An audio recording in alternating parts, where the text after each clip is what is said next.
Euzu billahi mineşşeytanirracim. Bismillahirrahmanirrahim. Elhamdülillah ve salatu ve selamu ala Resulillah. Değerli arkadaşlar, Celaluddin Es-Suyuti'nin El-İtkan fi Ulumil Kur'an adlı eserinden 14. dersimizi yapmak üzere birlikteyiz. Geçen dersimizde Tahkiku Merkez-i Dirasatil Kur'aniye adlı müessesenin neşri olan, tahkikli neşri olan elimdeki kitabın 82. sayfasına gelmiştik. Konumuz neydi? Mekki ve Medeni konusu, genel başlık, geniş konu Mekki ve Medeni konusuydu. Onun alt başlığı faslı ise Mekki ve Medeni olduğu konusunda ihtilaf edilen surelerin masaya yatırılıp netleştirilmesi. Yani bu hakkında ihtilaf edilen Mekke'de mi nazil olmuş, Medine'de mi nazil olmuş, hicret öncesinde mi, hicret sonrasında mı ihtilaf edilmiş surelerin delillerle, argümanlarla ne zaman nazil olduğunun netleştirilmesi. Konumuz buydu. Tek tek sureleri ele alıyordu müellifimiz. Suratu Saf suresine gelmişti. Diyor ki El-Muhtar enneha medeniyetun. Tercih edilen görüş onun medeni olduğudur. Medine'de nazil olmuş olduğudur. Ve nesebehu İbnül Feras ilel cumhur ve raccahahu. İbnül Feras isimli alim bu görüşü yani tercihen Medine'de nazil olduğu görüşünü cumhura nispet eder. Cumhur ulemanın bu kanaatte olduğunu söyler. Ve raccahahu ve kendisi de İbnül Feras da bu şıkkı tercih eder. Yani Medine'de nazil olduğu şıkkını tercih eder. ويدل له ما أخرجه الحاكم وغيره عن عبد الله بن سلام قال Suyuti da diyor ki ويدل له buna delalet ediyor. Yani buna delil teşkil ediyor. İbn-i Feras'ın haklılığına delil teşkil ediyor. Ma ahracehu'l hakim ve gayruhu an Abdullah ibn Selam el-Hakim el-Mustedrek adlı eserinde ve başka alimlerin de Abdullah ibn Selam'dan naklen kaydettikleri şu hadistir. Kal Abdullah ibn Selam demiştir ki قعدنا نفرا من أصحاب رسول الله فتذاكرنا. Biz Resulullah'ın sahabilerinden bir grup oturduk, kendi aramızda böyle müzakere ettik, konuştuk. Fakulna dedik ki لَوْ نَعْلَمُ اَيَّ الْاَعْمَالِ اَحَبُّ اِلَى اللّٰهِ تَعَالَى لَعَمِلْنَاهُ. لَوْ نَعْلَمُ şayet bilsek اَيُّ الْاَعْمَالِ اَحَبُّ اِلَى اللّٰهِ تَعَالَى hangi amelimiz Allah'a daha sevimlidir bilsek le'amillahu onu yapardık. Yani bilseydik hangi amel daha hayırlıdır onu yapardık. Feenzelallahu bunun üzerine Allah şu ayet-i kerimeyi indirdi. Sebbaha lillahi ma fis semavati ve ma fil ardı ve huvel azizul hakim. Ya eyyühellezine amenu lime tekulune ma la tef'alun. Ey iman edenler, yani hangi ayet işte konuyla ilgili olan, ey iman edenler neden yapmayacağınız şeyi söylersiniz? Yapmayacağınız şeyi neden söylersiniz? Hatta hatemaha böylece bu surenin sonuna kadar devam etti. Kale Abdullah İbni Selam diyor ki فَقَرَأَهَا عَلَيْنَا Resulullah hatta hatemaha. Resulullah sallallahu aleyhi ve sellem sureyi yani bu olay üzerine inen sureyi bize sonuna kadar okudu. Abdullah İbni Selam Medine'de Müslüman olduğuna göre bu sure bu delilin de bu rivayetin de delaletiyle medenidir. Suratul Cuma. Cuma suresi. Cuma suresi. Bakalım bu sure hakkında ne diyecek? Es-sahih enneha medeniyetun. Sahih olan, doğru olan görüş onun Medine'de nazil olduğudur. Delilimiz ne? Lima ravel Bukhariyu an Ebu Hureyre'te kal. Bukhari'nin Ebu Hureyre'den rivayet ettiği şu hadisten dolayı.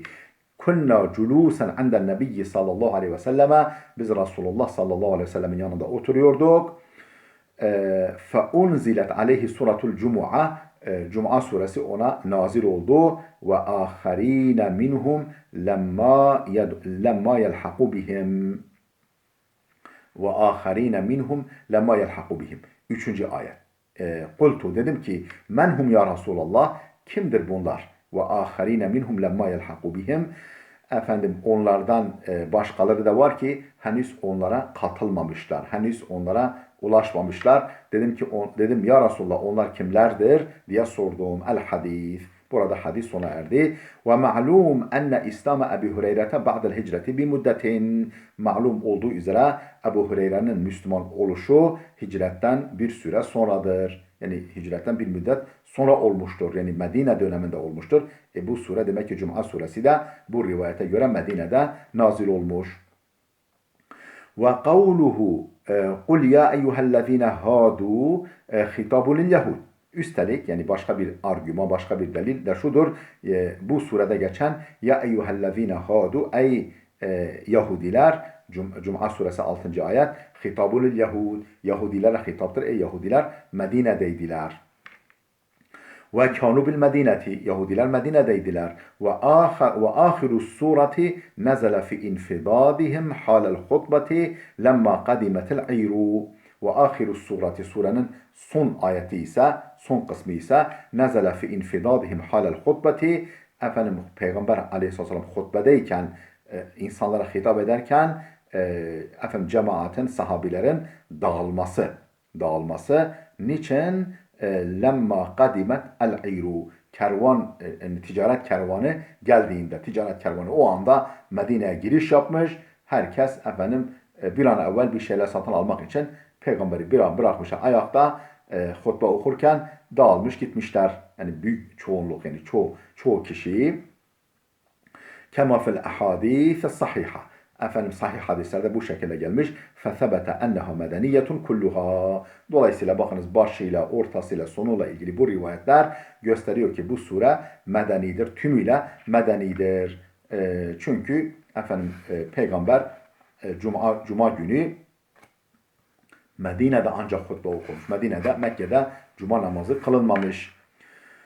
Suratu Tegabun. Tegabun suresi qile medeniyetun ve qile mekkiyetun illa ahiraha.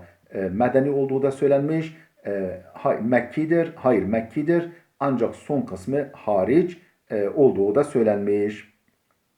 Nerede geçiyor? İşte Suyuti'nin daha doğrusu Nehhas'ın En-Nasih vel-Mensuh isimli eserinde bu bilgiler geçiyor. Suratul Mulk, Mulk suresi, Tebârekellezî biyedihil Mulk suresi, fiha kavlun garibun enneha medeniyetun. Yani aslında Mekkidir fakat Medine'de medeni olduğuna ilişkin tuhaf bir rivayet var. Yani garip bir rivayet var. Böyle garip yani çok makbul olmayan bir rivayet var. Yani yoksa efendim bütün deliller onun bu Mulk suresinin Mekki olduğuna yöneliktir. Suratul İnsan, İnsan suresi qile medeniyetun, medeni olduğu söylenmiş ve qile mekkiyetun illa ayeten vahideten. Bir tek ayet hariç Mekki olduğu da söylenmiş. Hangi ayettir o? Ve la tuti' minhum asimen ev kafura. Onlardan ne bir günahkara ne de bir nanköre itaat etme. Ayeti hariç Mekki olduğu da söylenmiş. Suratul Mutaffifin suresi. Kale İbnül Feres der ki qile inneha mekkiyetun. Efendim Mekki olduğu söylenmiş bu surenin, Mutaffifin suresinin. Niçin Mekki olduğu söylenmiş? Lezikril esatiri fiha. Çünkü esatirul evvelin ifadesi orada geçiyor. Bu söz efendim Mekke müşriklerinin iddiasıdır. Kur'an hakkında esatirul evvelin iddiasında bulunmaları. Ve qile medeniyetun, medeni olduğu da söylenmiş. لِأَنَّ اَهْلَ الْمَد۪ينَةِ كَانُوا اَشَدَّ النَّاسِ فَسَادًا فِي الْكَيْلِ. Çünkü Medine halkı ölçü ve tartı konusunda insanların en bozukları idiler. Yani Peygamber Medine'ye gelmeden önce efendim ölçü ve tartıda Medine halkı çok bozuk idiler. Çok eğri ölçer, tartar idiler. Yani suistimal, efendim fesat karıştırırlardı ölçme tartmaya. Ve efendim onun için veylun lil mutaffifin ellezine izâ ktâlu alen nâsi yestevfûne ve izâ kâluhum ev vezenuhum yuhsirûn. Yani işte o eksik, yanlış ölçüp tartanlara veil olsun diye başlayan bu sure Medine'de nazil olduğudur. Yani olduğuna delildir bu. Ve qîle nezelet bi Mekke'te illa kıssata tatfif. Şöyle de denmiş bu sure Mekke'de nazil olmuş. Veylun lil mutaffifine kısmı hariç. Yani o bu yanlış ölçme, tartmayı kınayan, kötüleyen, bunu yapanları tehdit eden kısım hariç Mekke'de nazil olduğu da söylenmiş. Ve kâle kavmun, bir grup alimler demiştir ki nezelet beyne Mekke'te vel Medineti, Mekke ve Medine arasında inmiş. İnteha. İbnül Faris'in açıklamaları burada sona erdi diyor Es-Suyuti. Kultu. Suyuti diyor ki ben de diyorum ki, yani kendi görüşünü şimdi söylüyor. Ahracen Nesai'yu ve gayruhu bi senedin sahihan an İbn Abbas'ın kal.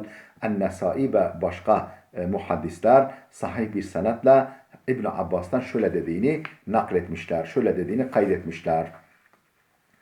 Lemma kadimen nebiyyü sallallahu aleyhi ve sellem el Medinete, Peygamber sallallahu aleyhi ve sellem Medine'ye geldiğinde kanu min ahbethin nasi keylen, Medine halkı ölçme ve tartma bakımından insanların en kötüleriydiler. Feenzelallahu veylun lil mutaffifin, Allah veylun lil mutaffifin, yani o eksik ölçen tartan kimselere veil olsun suresini indirdi. فَاَحْسَنُ الْكَيْلَ, onlar da kendilerine çeki düzen verdiler. Ölçmelerini, tartmalarını güzel iyileştirdiler. Dürüst hale getirdiler.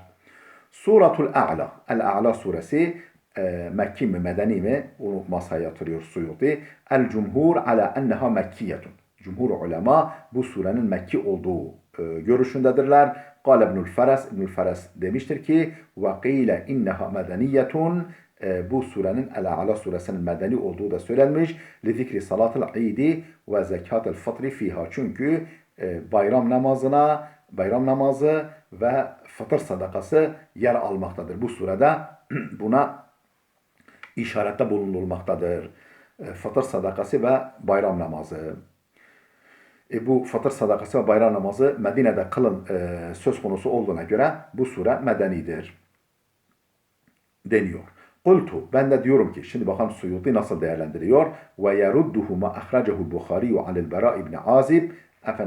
İbnül Feres'in bu tercihini reddeder, çürütür. Ma ahracehu Bukhari'yu anil Bera ibn Azib'in, İmam Bukhari'nin Bera bin Azib'den naklederek kaydettiği şu hadis. Kale Bera der ki, evvelu men kadime aleyna min ashabi Resulillahi Mus'ab ibn Umeyr ve ibn Ummi Mektum. Resulullah sallallahu aleyhi ve sellem'in sahabilerinden, bu tabi Medineli bir zat, Bera bin Azib, Resulullah sallallahu aleyhi ve sellem sahabilerinden ilk defa Medine'ye gelenler, yanımıza gelenler Mus'ab bin Umeyr ve İbn Ummi Mektum'dur. فَجَعَلَا يُقْرِئَانِنَ الْقُرْآنَ, başladılar bize Kur'an okutmaya. ثُمَّ جَاءَ عَمَّارٌ وَبِلَالٌ وَسَعْدٌ, sonra Ammar bin Yasir, Bilal-i Habeşi ve Sa'd bin Abi Vakkas da geldiler. ثُمَّ جَاءَ عُمَرُ بْنُ الْخَطَّابِ فِي عَشْرِينَ, sonra Ömer bin Hattab 20 kişiyle beraber Medine'ye geldi. ثُمَّ جَاءَ النَّبِيُّ, sonra Resulullah sallallahu aleyhi ve sellem geldi. فَمَا رَأَيْتُ أَهْلَ الْمَدِينَةِ فَرِحُوا بِشَيْءٍ فَرَحَهُمْ بِهِ, ben Medine halkının Resulullah'ın gelişine sevindikleri kadar hiçbir şeye sevindiklerini görmedim. فَمَا جَاءَ حَتَّى قُرِئَتْ سَبِّحْ اسْمَ رَبِّكَ الْأَعْلَى فِي سُوَرٍ مِثْلِهَا. فَمَا جَاءَ, peygamber gelir gelmez, hatta قُرِئَتْ, okunmaya başlandı. سَبِّحْ اسْمَ رَبِّكَ الْأَعْلَى فِي سُورَةٍ مِثْلِهَا. Başka bir sureyle beraber, ona benzer başka bir sureyle beraber سَبِّحْ اسْمَ رَبِّكَ الْأَعْلَى suresi okundu. Demek ki Medine'de bu sure nazil olmuş, Medine'de okunmuş. Suratul Fecr, Fecr suresi, fiha kavlan.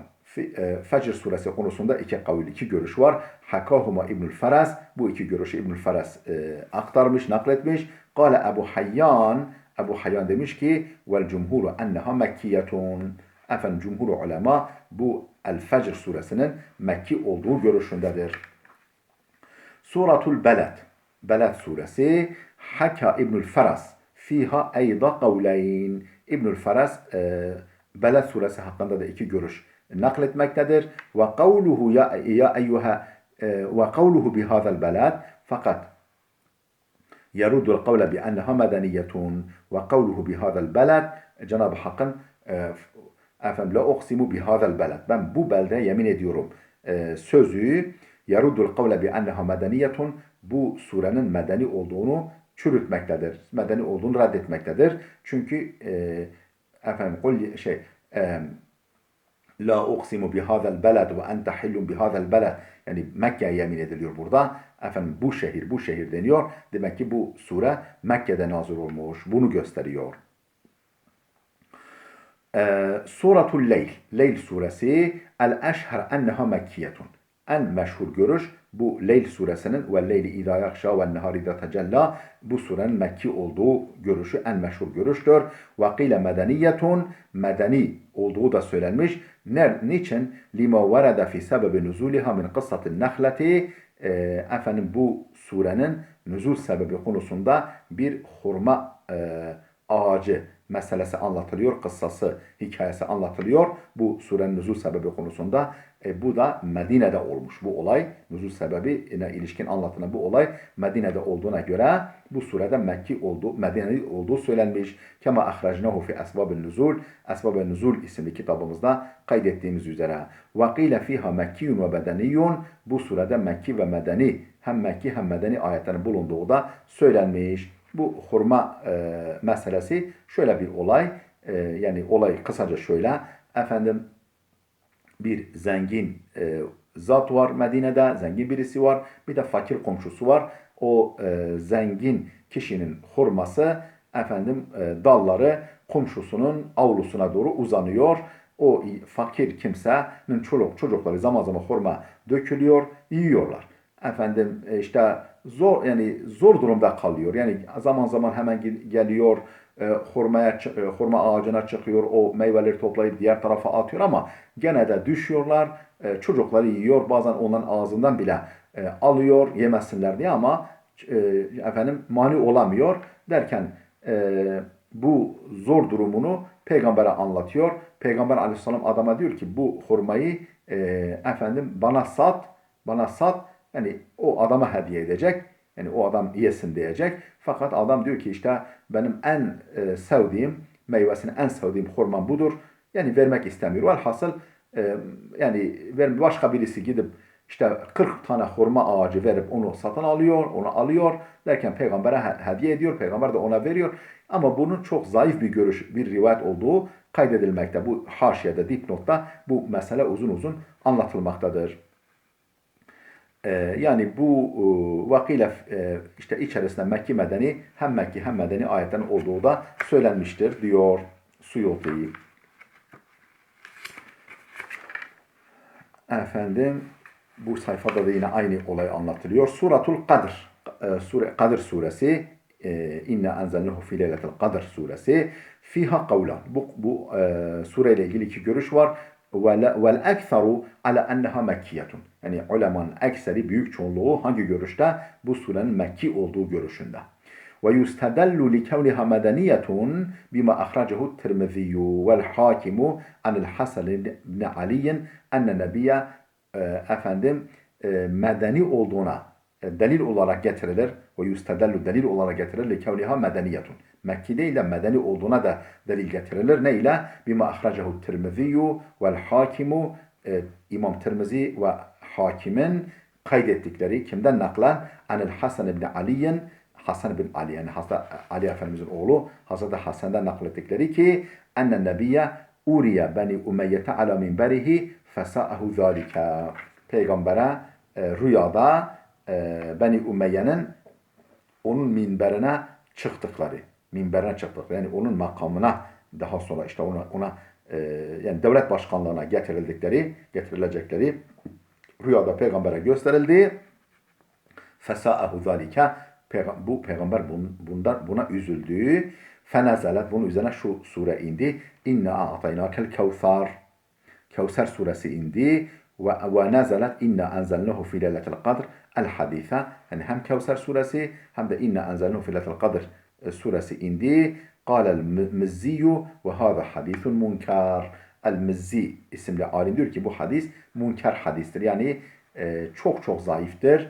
Efendim sika, güvenilir olmayan güvenilir kimselerin rivayetine muhalif olarak aktardıkları bir hadistir, bir rivayettir. Dolayısıyla pek itibara delil getirilmeye elverişli değildir diyor El-Muzzi.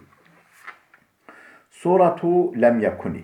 Beyyine suresi. Lem yekunillezine keferu diye başlayan Beyyine suresi Mekki midir, Medeni midir onu değerlendiriyor Suyuti. Kale İbnül Feras el-eşheru enneha Mekkiyetun. İbnül Feras diyor ki en meşhur görüş onun Mekki olduğudur. Mekke'de nazil olduğudur. Kultu ben diyorum ki ve yedullu li mukabilihi ma ahracehu Ahmedu an Abi Hubbete el-Bedriyi. Bunun tersine delildir. Bunun tersine yani medeni olduğuna delildir. Li mukabilihi ma ahracehu Ahmed İbni Hanbel'in Ebu Habbe isimli sahabiden naklettikleri El-Bedri kâle demiş ki Ebu Habbe lemma nezelet lem yekunillezine keferu min ehli kitab lem yekunillezine keferu min ehli kitab suresi indiğinde ila ahiriha sonuna kadar kâle Cebrail şöyle dedi ya Resulallah inne rabbeke ye'muruke en tukri'aha Ubeyyen. Rabbin sana bu sureyi Ubey İbni Ka'be okumanı istiyor, sana emrediyor ki bu sureyi Ubey İbni Ka'be okuyasın. El-Hadise. Hadis burada bitiyor. Ve kad cezeme İbn Kesir bi enneha medeniyetun.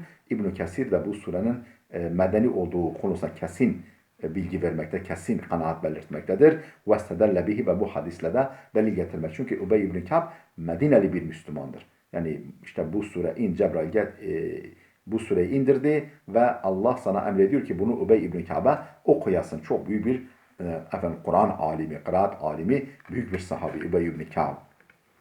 Meşhur mushaf sahibi. Suratu Zelzele, Zilzal suresi fiha kavlan. Bu sure hakkında da iki görüş var. Ve yustedellu li kevniha medeniyeten, medeni olduğuna şöyle delil getiriliyor. Bima ahracehu İbn Abi Hatim an Abi Sa'idin el-Hudriyi. İbn Abi Hatim'in Ebu Sa'id el-Hudri'den naklen kaydettiği şu rivayetle delil getiriliyor ki medenidir. Lemma nezelet. Ne diyor Ebu Sa'id el-Hudri? Lemma nezelet femen ya'mel mithqala zerraten hayran yarah. Yani kim zerre miktar iyilik yaparsa onu görür. Ayeti nazil olduğunda Zelzele suresi 7. ayet. Kultu ya Resulallah inni lera'in ameli. Dedim ki ya Resulallah inni lera'in ameli, ben amelimi görecek miyim? Dedim. Ve Ebu Sa'id lem yekun bil medineti. Ebu Sa'id Medine'de yoktu. Ve lem yeblug illa ba'de Uhud'in. Yani ancak bu dönemde Ebu Sa'id Medine'de yoktu. Ancak Uhud Savaşı'ndan sonra Medine'ye ulaştı. Uhud Savaşı'ndan sonra ulaştı. Demek ki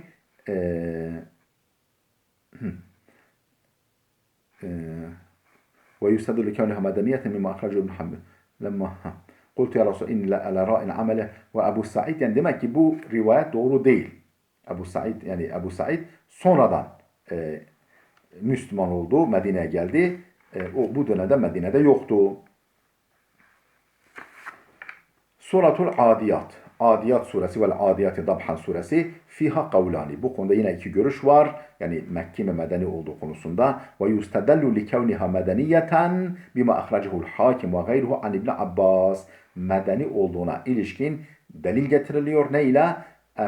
Hakim'in El-Mustedrek isimli eserinde El-Hakim'in İbn Abbas'tan naklen kaydettiği şu hadisten dolayı.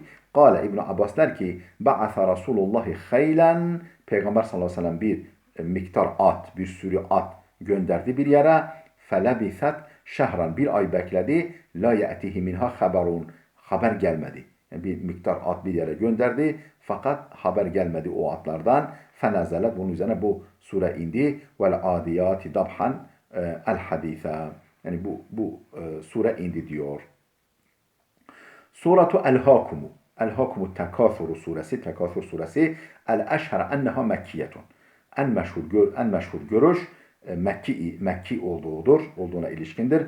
Ve yedullu li kevniha medeniyeten, ama Medine'de indiğine dair şöyle bir delil var. Ve huvel muhtar, ki bu tercih edilen görüştür. Yani Medine'de, yani meşhur olan görüş Mekke'de indiğidir ama tercihe şayan olan görüş medeni olduğudur. Medine'de nazil olduğudur. Ma ahracehu İbn Abi Hatim an Abi Bureyde. İbn Abi Hatim'in Ebu Bureyde'den naklen kaydettiği şu hadis. Enneha nezelet fi kabileteyni min kabailil ansar tefakharu. Diyor ki Ebu Bureyde bu sure birbirine karşı övünen, yani biz daha çoğuz, siz daha azsınız bizden, bir öbürü tam onun tersini iddia ediyor. Efendim Ansar'dan, yani Medineli Müslümanlardan iki kabile hakkında indiği, birbirine karşı övünen iki kabile hakkında inmiştir diyor el hadis. Ve ahraca an Katada, efendim yine İbn Abi Hatim Katada'dan da şu rivayeti naklen kaydetmektedir ki enneha nezelet fil Yahud, bu surenin Yahudiler hakkında indiği. Tabi Yahudiler de Medine'de var. Dolayısıyla bu iki rivayet gösteriyor ki bu Tekasür suresi Mekki değil, Medenidir. Değerli dostlar, burada dursun. Efendim gelecek dersimizde özür dilerim değerli dostlar, bitmedi. Bu tekasürle ilgili kısmı okuyalım, sonra bitirelim inşallah. Ve ahracel Bukhari an Ubey ibn Ka'b kal. İmam Bukhari de Ubey ibn Ka'b'tan naklen şunu kaydetmektedir ki Ubey ibn Ka'b demiş ki kunna nara hâzâ minel Kur'ani, yani biz şu ifadeyi Kur'an'dan bilirdik. Yani Kur'an'dan bir ayet bilirdik. Yani lev kâne libni Adem'e vâdin min zehebin, şayet insanoğlunun altından, yani altın dolu bir vadisi, yani altın dolu bir vadisi olsa efendim iki vadi olmasını arzu eder. Biz bu ifadeyi ve devamını biz Kur'an'dan bir ayet bilirdik. Hatta nezelet el-hukmu tekâthuru, el-hukmu tekâthuru ininceye kadar. Ubey ibn Ka'b da Medineli Müslümandır yani. Yani lev kan ve ahracet Tirmizi'yu an Ali'in kal. İmam Tirmizi de Hazreti Ali'den şöyle dediğini nakleder. Ma zilna neşukku fi azabil kabri, biz kabir azabı hakkında kuşku duyardık. Yani kabir azabı var mıdır yok mu diye tereddüt ederdik. Hatta nezelet, bu sure El-Hukmu Tekâthuru suresi ininceye kadar. Ve azabul kabri lem yuzkar illa bil medineti. Halbuki yani kabir azabı Medine'de ancak söz konusu edilmiş.